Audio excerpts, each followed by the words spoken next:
మూడో ప్రశ్న. గలతీ పత్రిక 2వ అధ్యాయం 16వ వచనం ప్రకారం ధర్మశాస్త్రం వల్ల ఎవరూ నీతిమంతులుగా తీర్చబడరు. మనల్ని నీతిమంతులుగా తీర్చలేని ధర్మశాస్త్రాన్ని మనం ఎందుకు పాటించాలి? అంటే మనుషులు నీతిమంతులుగా ఎలా చేయలేదు దేవునికి తెలియదా? దేవుడు ఒక చేతగా నిబంధన చేశాడంటారా?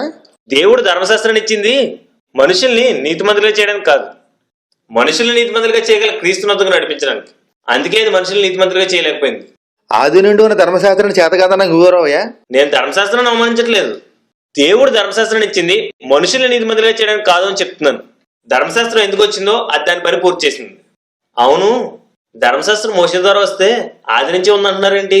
అవును, ధర్మశాస్త్రం పదార్థాలు ఆది నుండి ఉన్నాయి. ఆహా, అలా అయితే ధర్మశాస్త్రం మోసే ద్వారా అనుగ్రహించబడి ఎందుకు రాయబడింది? మోసే కాలంలో ధర్మశాస్త్రం ఫుల్ఫిల్ గా రాయబడింది, కానీ పదార్థాలు మాత్రం ఆదాము నుండి ఉన్నాయి. సరే, నా దగ్గర ఇంకా 22 ప్రశ్నలు ఉన్నాయి. మిమ్మల్ని ఒకే ఒక ప్రశ్న అడుగుతాను. దాని కనుక సరిగ్గా సమాధానం చెప్పారనుకోండి, మిగిలిన ప్రశ్నలు ఏం అడగను. నా వాదం తప్పు నొప్పేసుకుంటాను. సరేనా? సరే, అడుగు. 10 ఆజ్ఞలు ఆది నుండి ఉన్నాయన్నారు కదా.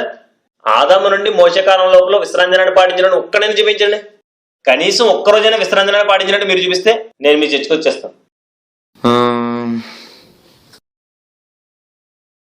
అంటే అన్ని బైబిల్లో ఉండవు. ఇంపార్టెంట్ అయిన ప్రతి విషయం బైబిల్లో ఉంటుంది. ఏ విశ్రాంతి దినం ఇంపార్టెంట్ కాదా? ఇంపార్టెంటే. ఇంపార్టెంట్ అయితే ఎందుకు రాసలేదు?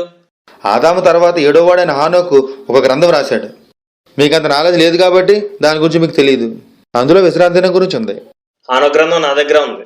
అది అరమిక్ భాషలో రాయబడింది, ఇంగ్లీష్ లో కూడా ట్రాన్స్లేట్ చేశారు. దాని పేరు బుక్ ఆఫ్ హేనోక్. అందులో విశ్రాంతి దినం కోసం ఒక్క చోట కూడా రాయబడలేదే. రాయబడినట్టు మీరు చూపించగలరా? అంటే అందులో రాయబడి ఉండొచ్చని నా ఉద్దేశం. ఎంతకు రాయబడింది అన్నారు?